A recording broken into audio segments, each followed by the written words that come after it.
Yeah, feel free to be seated. Go ahead. Well, online folks, sorry if you couldn't hear the first song. Sorry if you couldn't experience or hear my lead into the song. Tom, that was equally as good of a choice as a song. It's all about you, Jesus. And I don't mean that in a cliche way, but we are in the book of Judges, and there's a little bit of a switch today in terms of sort of the intent behind it.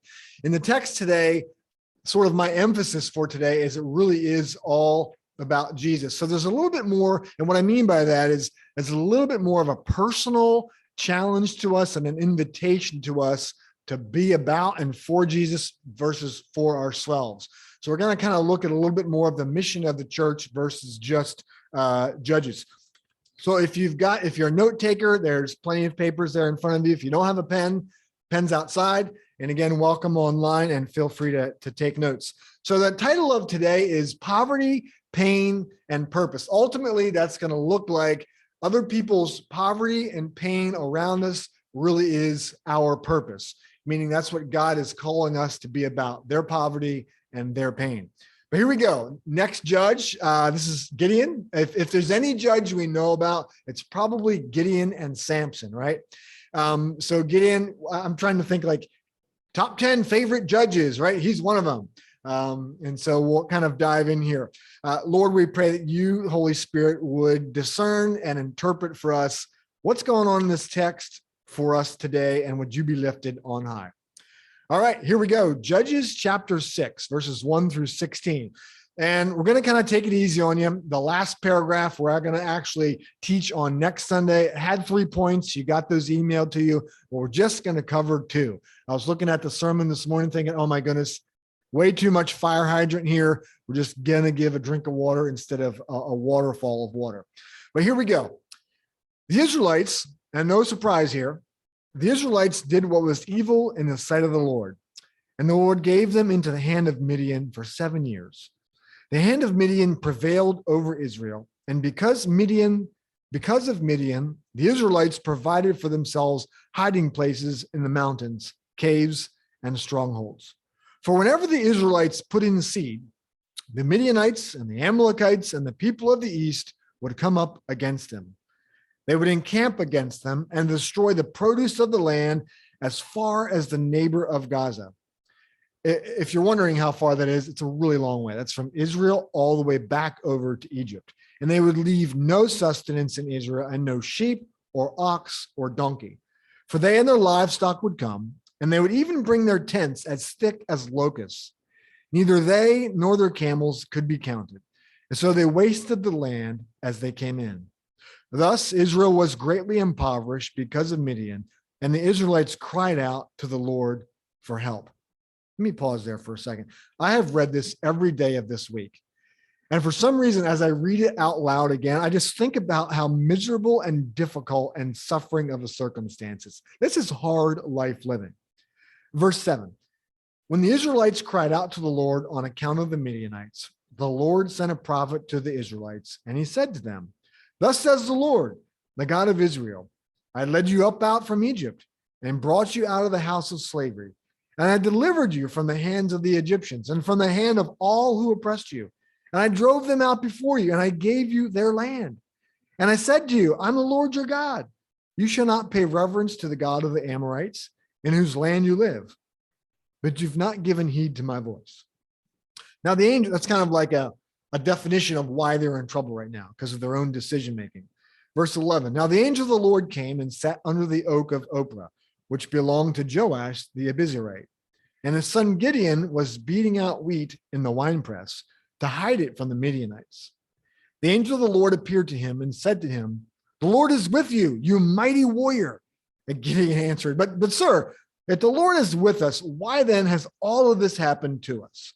And where are all of his wonderful deeds that our ancestors recounted to us, saying, did not the Lord bring us from Egypt?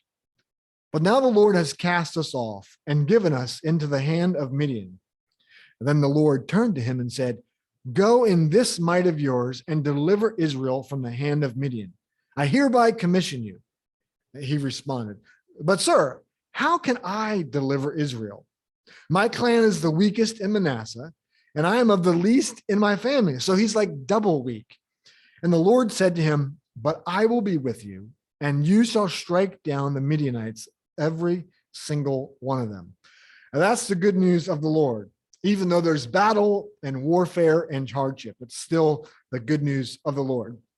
Well, let me kind of just press the button on the good news real quick, because the rest of the sermon is a personal invitation and a bit of a challenge for us.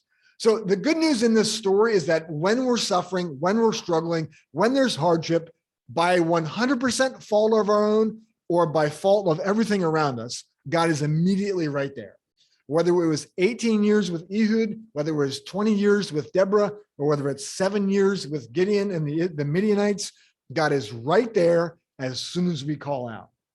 So that's what is the bumper video? So that's the bumper video for the sermon. That's the good news, because the rest is a little bit challenging.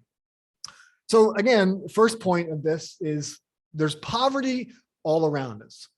And even though we're going to see some visible signs of poverty, please don't feel like I'm just talking about financial poverty. It's much, much bigger than that. So the first point is there's poverty all around us in people's plans. So most of you know that I work largely in Oakland, and I drive a lot around in Oakland.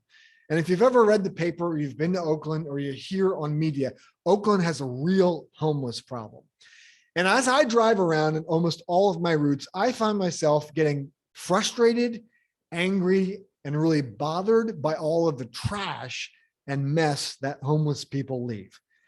Call me shallow, call that my own sinful issue, but it really, really bothers me to see how messy homeless people are. I want to show us a couple images. So if you could just go through those slowly. This is just probably a quarter mile from my house, Emeryville, Oakland, International area. This is a normal everyday scene. If you can go through these first four and then pause. Okay, right, you can pause right there. This is every day for many people in Oakland. And like, I love God's environment. I love the city. I love the beauty of God's creation. And this is not how it's designed to be. Their lives are not how it was designed to be. Us throwing trash all over the place is not designed how it's designed to be. I was pulling out a Safeway today, picking up my daughter and her girlfriend from Starbucks. And right in front of me, there was a guy I'm going to throw a little commercial out here against this company. It was called Full Share Truckload. And the driver of this commercial business just threw out a can of soda trash right into the flower bed in front of me. And I'm going to call that company and complain later on. But what bothers me is this trash everywhere. And I haven't really had an answer for the why, because I often ask, why in the world are homeless people so messy? But it got me thinking back to many trips to Honduras. A previous church I was in, we started an orphanage, and we've kept it going for years and years. And here's an image of some of their trash. If you could go to the next slide, Aaron. Just pause right there. Most days we would cross this river to get to the orphanage. And if you can see in the background, there's trash littered all along the shoreline.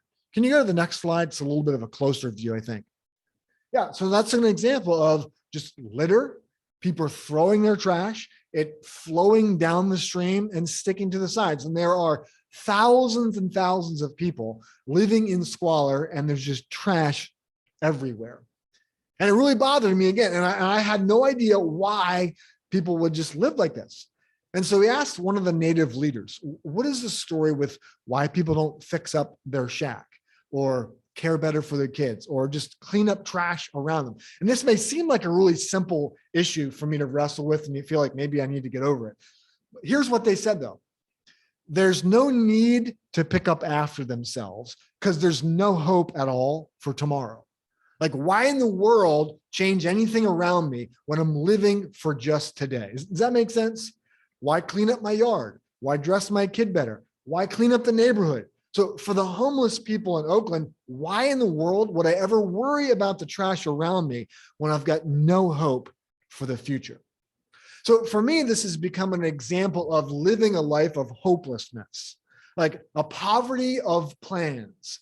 So again, I'm not even talking about justice or financial poverty, but what I'm doing is showing you these examples that people's lives have there's poverty in our plans. Many of our future plans are full of impoverishment. There's no hope. There's really no purpose outside of ourselves.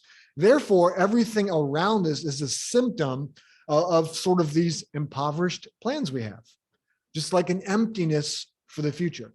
Now, today is more of a me pressing on our buttons to care and live for the people who have impoverished plans, whether they're homeless or whether they're your CEO. So it's not, again, just about justice with the homeless, and it's not just about trashy poverty. So what I mean by that is these are examples of physical trash, of physical mess, of having no hope in my own life. Now, the twist is, or the flip side of the coin is, the people all around us, whether they're our neighbors, whether they're our family members, a distant extended family, or whether they're your coworkers, there's also a degree of impoverished or malnourished plans for the future. There's a degree of hopelessness. So their trash and their mess, our trash and our mess, I'm going to include us in sort of the middle class and upper middle class echelon here. Our trash is just a little more hidden, right? Our mess is a little more hidden. And where I'm headed with this is the fact that a lot of our trash is hidden. A lot of our purposeless plans are hidden by the fact that we've got stability, we've got money, we've got cars, we've got houses. So our mess and our trash, our own poverty, the people around us, their poverty and illness and hunger is very well masked. Having money masks your need. Having resources masks that there's a spiritual hunger. Having all of the houses and the food and the stability, it really simply hides or covers up the purposelessness of our plans. So when we see mess, one of my pleas for us is to begin to be people about other people's mess. Here's what I'd like to do today. I'd like to add something into our stage of where we are as a church. I'd like to press a button, and I have a plea for us today. What I've noticed about us as a church is that I want to make sure I get all these good adjectives right. We're warm, we're welcoming. I feel like we're generally happy people, right? We're generally a happy people. We're smart. We're willing to care for one another, whether you're here or whether you're online. I feel like you're willing to care for one another to the nth degree, no matter what it costs you, as long as you're caring for somebody else, even if it's inconvenient. But here's what I'd like to do. I'd like to add something to us. I'd like to add on to something for us. And here it is. I'd like to request or plead to us to add on to the fact that we love God, to add on to the fact that we love one another really, really well. And I'd like to challenge us to care for other people around us. I'd like to challenge us to love other people around us. And that may sound simple. It may sound like a no-brainer. It may be like, oh, of course, some of you are already thinking about that. Some of you are already living that out. But here's what I mean by love or care for one another around us. And this is me adding to who we are as a church so that it would become part of our DNA. Can you go to the next slide, please? All right, if you're a note taker, again, here's what I'm asking us to do that we're going to find in this passage of Gideon. Would you please consider owning this idea of having mission DNA? And what that means is that when Dick or somebody else, or we present a mission opportunity, attend the meeting, and you and your spouse, you and your friend, or just you and yourself in the mirror say, you know what, I need to be about mission. First of all, it's a God-given thing for us to be about. Second, it simply means living out the gospel. And thirdly, I would argue that it's just a natural part of being a Christian. So I'm adding on to our current, we love each other really well. We're here for each other really, really well. Would we please consider the new DNA of being for other people? First of all, through missions. Secondly, investing DNA, investing in your neighbors around you. So it might mean time, it might mean resources, or it's simply like the safest, most comfortable thing to do, even though this might be a little bit risky, is praying for them. So become a missional person through Aletheia. become an investing person through Aletheia. Here's the challenge for me. Sometimes I ask myself, why don't I care for my neighbors? And there's a whole list of things that come up. I'm tired. I'm fatigued. I don't have the resources. I'm not up for it. But what I've realized is just pure fear and laziness on my part. Your reason for not investing in your neighbors may be completely different, right? But it ultimately boils down that I don't love them enough to care for them. I don't hurt for them for enough to care for them. And I'm just not passionate, and I don't maybe believe that God's going to do something in their life. So it's really not all of those other reasons like fatigue and tiredness and lack of resources and time. Even though I feel like that's true, it's actually that I could just take a little bit more time to invest in them. So mission, investment, and the last one is inviting. Would you pretty please consider being an inviting worshiper of Aletheia, whether you're online or whether you're here? So become a missional person, an investing person, and an inviting person. And here are two reasons why. First of all, we're in a place for it. Like God's positioned us to be this type of a person who observes the poverty and observes the pain. And we're going to define the pain and poverty a little bit more later on. But again, we're uniquely biographically positioned to be these kind of people. In Matthew 16, Jesus says, you're going to be the church. And the church, the Greek word for church is ekklesia. And we've preached on this before, so I'll make it really quick.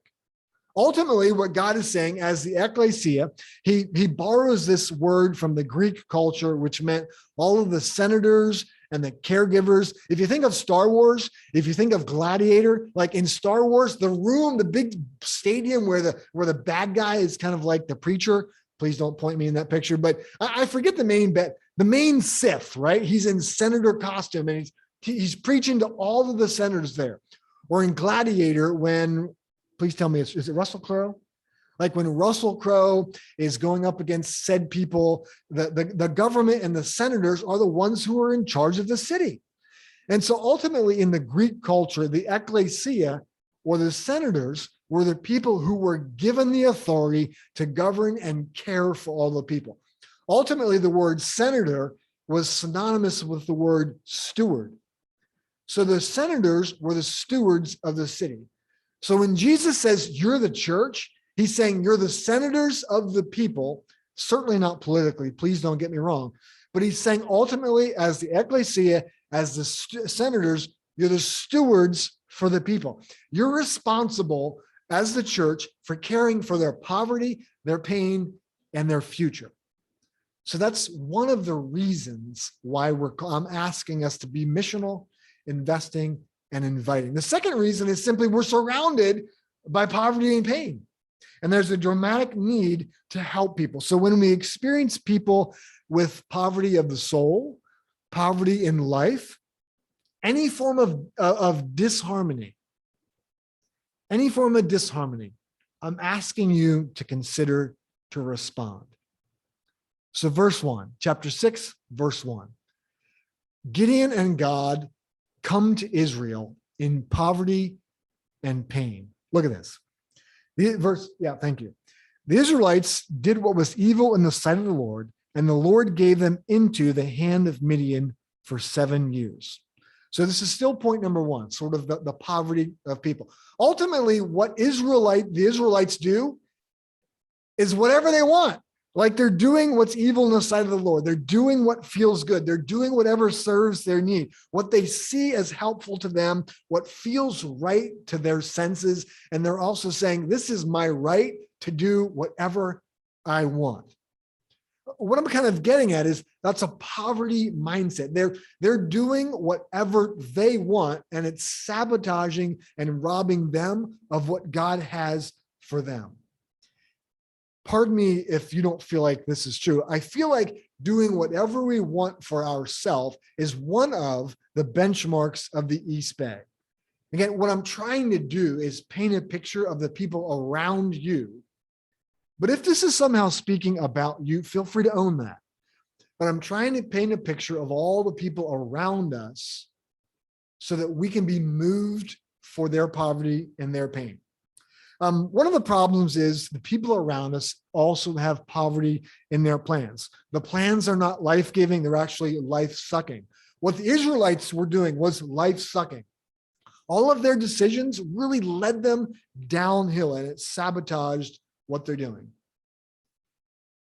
Maybe this is true for you, but I've experienced a lot of people in the East Bay struggling and sabotaging their or our own lives with, see if this relates, busyness, workaholism, affairs, spending money beyond our means to try and be happy.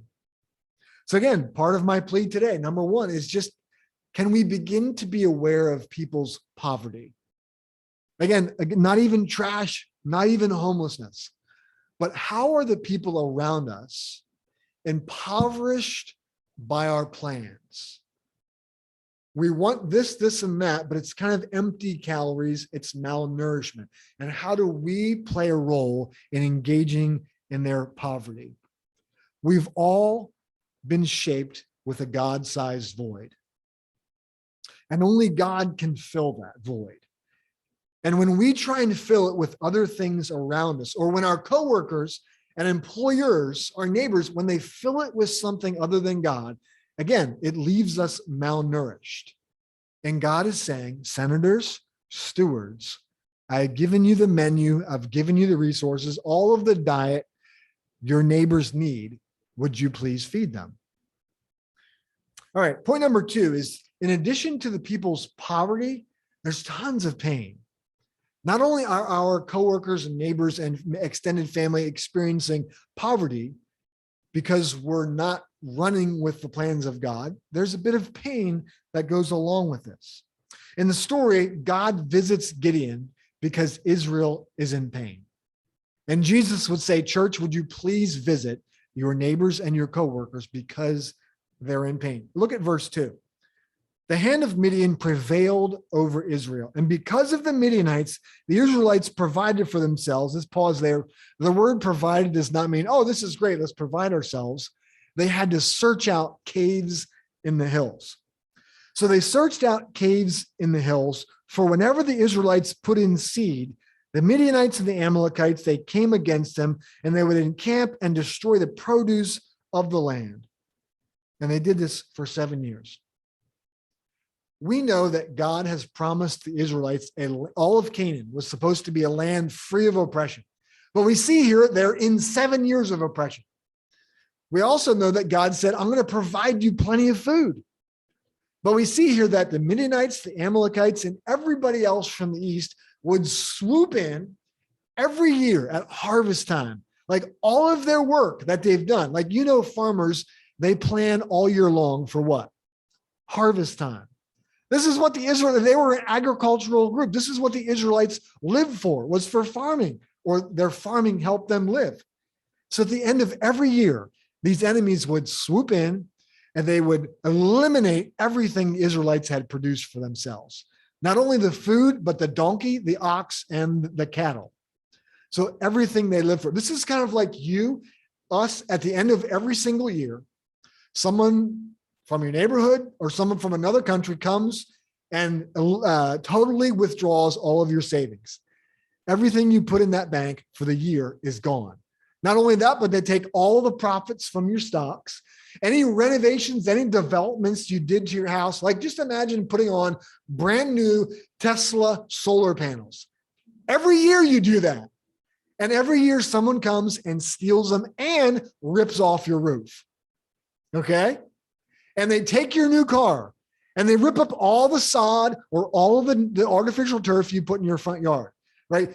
Basically, everything you've invested in is gone year after year. Can you imagine the pain and misery that would put you in? This is them. So God is aware of their suffering, and he's saying, Gideon, you're not really the man, but Gideon, you're the man, and I want you to be about this people's pain. So my point here is their pain, our purpose, partnering with the Holy Spirit, of course.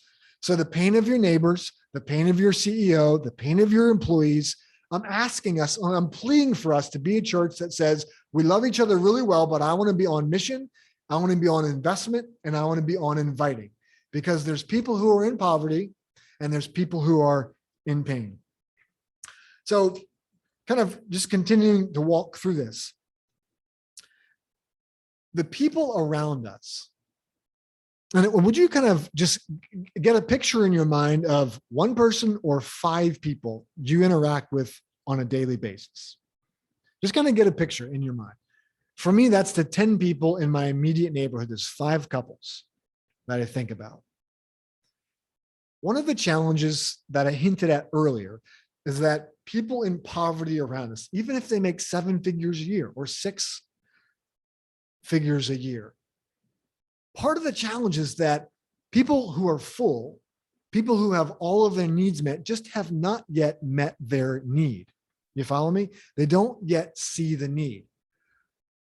And that's because the pain hasn't hit yet, right? When things hit the fan, their pain will be unearthed.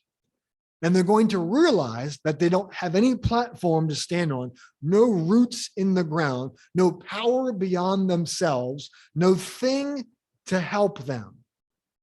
Often, because there's no awareness of a life need, there's no awareness of a God need. Does that make sense so far? And the challenge is, the thing is, we need to be there because the real need is a God need. Let me just remind us of an example I've used before. There's a story of a man in Atlanta. He and his church had this vision for being about their city. And so you recall this, maybe they moved into a certain neighborhood and the neighbor was into cars, the neighbor was into golfing, and he bought this special car to work on. Remember that? And the Christian neighbor was really, really good with cars, but he was horrible at golf. And long story short, they came up with this agreement that I'll help you with golf if you help me with my car. And so ultimately their relation developed over the years. And the one neighbor had a serious marriage problem, right? The issue in life wasn't unearthed until marriage began to hit the fan. They were angry, they were hurt, there was this great need for reconciliation, and they ended up going to the church for the marriage course. You guys remember this story? So where I'm headed with this is, he didn't realize he had a God need until he became keenly aware of his life need. And the life need showed that he had a bigger need for healing in his own heart, for reconciliation with his own wife, with this thing called grace. So until he became aware of this God thing called grace, he had no idea that he actually had a God need. So the point is, life needs present the God need. And if we're invested in the poverty plans and the pain of the friends around us, we may just somehow be in the position to be present when their God need hits the fan. I want to know if you can kind of please wrestle with that for a little bit. So God comes to Gideon and he says, my people are hurting. Would you please engage with them? And I'm asking you, in no position as God or as Gideon, would you please consider being about people's pain? And again, it's not stitches, it's not a broken leg. It's whatever might happen in their life so that you can step in, because you're a wealthy, God-gifted person. There's something else that kind of goes on here. And maybe you can kind of relate to this. God goes to Gideon in his weakness and his fear, right? He goes to Gideon and says, look, be about the people's pain. Like the Midianites, for 7 years, they're taking their Tesla, they're taking their solar panels, they're ruining their awesome house, right? They're stealing their turf. Would you please do something about it? And Gideon has a response, and it's fear-based and it's insecurity-based, just like me with my neighbors, just like maybe you with your employer, right? God goes to them. One of the challenges for Gideon, we're going to talk about this later on, is he's in the wine press in the valley. And when you beat grain, when you beat the wheat, you're supposed to be on a hill. So the wind blows the chaff and the grain falls to the ground. So this is a real key symbol of the season in life that Gideon is in. So God goes to Gideon. His immediate response, which we're going to talk about next week, is fear. I don't know about you, but it's very much the same response for me. Again, as I mentioned before, I'm too tired. Actually, if something comes to mind for you, could you please share that? For me, again, I'm too tired to take care of them. I don't know how to talk to them. I don't know what they need. My needs aren't met yet, Lord. So how am I supposed to provide for somebody else's need?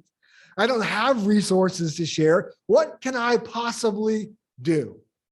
Right? What can I possibly do? First of all, I don't have passion for them. And second of all, I feel like I'm empty-handed. Can you go to the very last text, please? I think it's in here. Keep going. One way up, keep going. All the way to the last scripture. I want to show something to us. Sorry, it's not underlined or highlighted. Gideon's response is fear. And there's a number of things in here that really give us courage. First of all, watch this. And again, I'm asking you to kind of get in touch with your fear for a second, or your insecurity, or your fatigue, or whatever reason it is that you don't love the people around you, missionally and invitationally. God, first of all, comes to Gideon. God's going to come to you whenever you're in need. God comes to Gideon when he's in the winepress. God comes to Gideon and you in your moment of fear, in your moment of weakness, and in your moment of insecurity. And then through the rest of the text, there's concerns and complaints. Gideon has concern after concern. I'm of the least tribe. I'm of the least person in my family of the tribe, right? So he's got nothing to offer. And then God says, I'll be with you. I told you I'm with you. I'm going to send you. He calls him a warrior. So basically God is saying, I know you're afraid. I know you're weak. Gideon's name, by the way, means he will cut down. So he's not living into his name. And God's saying, I'm renaming you. Not only are we a child of God, but he's saying to Gideon, look, you're a warrior in my hands. Ruth, you're a child of God in my hands. You guys are an inheritance in my hands. I've resourced you to be about the poverty and pain of the people. I don't care what you think your name is, and if you're in the wine press, I'm with you. I'm visiting you in person to equip you to do what I've called you to do because people are in pain. Does that make sense? And it's just remarkable how many times God repeats himself saying, you're a warrior, and please don't take that again as in literal warfare whatsoever, but you're a fighter for me. Here's what I'm going to do today. And I want to invite you to do the same or something similar right away. Please do something actionable right away. You may not even need to pray about it, right? You know that caring for people is God's will. You could pray for the how or the what, but if something is just plain and right in front of you, you may not even need to pray about it. But here's what I'm going to do. This is my commitment to you, and you can follow up with me or hold me accountable to this. I was thinking this morning, dear God, if I'm challenging these people, what in the world can I do? So I have 5 immediate neighbors who surround us. That's 10 couples. Multiple times a week, I will say to myself, I should go do this. But I'm just frankly too flippin' nervous to do it. So my plan today is this afternoon. Don't hold me to a time, but between now and midnight, I will approach all 5 of my neighbors, and I will simply go to their door and say, AJ, Kat, Linda, Christo, Gary, Leslie, Keaton, Mel, and Liz. I think those are 5. I've been thinking about you a lot. I don't know what to do. I don't know how best to care for you, but is there anything I can pray about for you? That's all I'm going to do. And then I'm going to leave the rest up to God, right? That's what Gideon is going to do. He goes from 30,000 to 3,000 to 300 warriors, and God does it. So my commitment as a missional and investing person is to do the least I can do. And again, I don't even need to pray if it's God's will, because God wants me to pray for my neighbors. Would you please consider doing the same? Next week, a little bit less challenging, a lot of good news about Gideon. We're going to talk about his name. We're going to talk about the wine press. We're going to talk about what's going on with the people a little bit more and how God shows up with amazing good news. Aren't you glad I didn't throw a third point in there? Father in heaven, let me pause before I pray. I don't know why God does this, but God didn't need to use Gideon, right? He had no need for Gideon whatsoever. But he comes down to earth and says, Gideon, I want to use you. And he's saying the same thing to us. Lord, why in the world would you use us? Why would you use a chicken, scaredy cat Gideon with nothing to offer instead of you just doing it yourself? God, would you impress upon us? Would you impress upon me, all the people online? Would you please give us a great an eyesight to see the poverty in people's plans? Would you give us the wisdom and compassion to see the pain that people are in when there's no visible symptom of pain?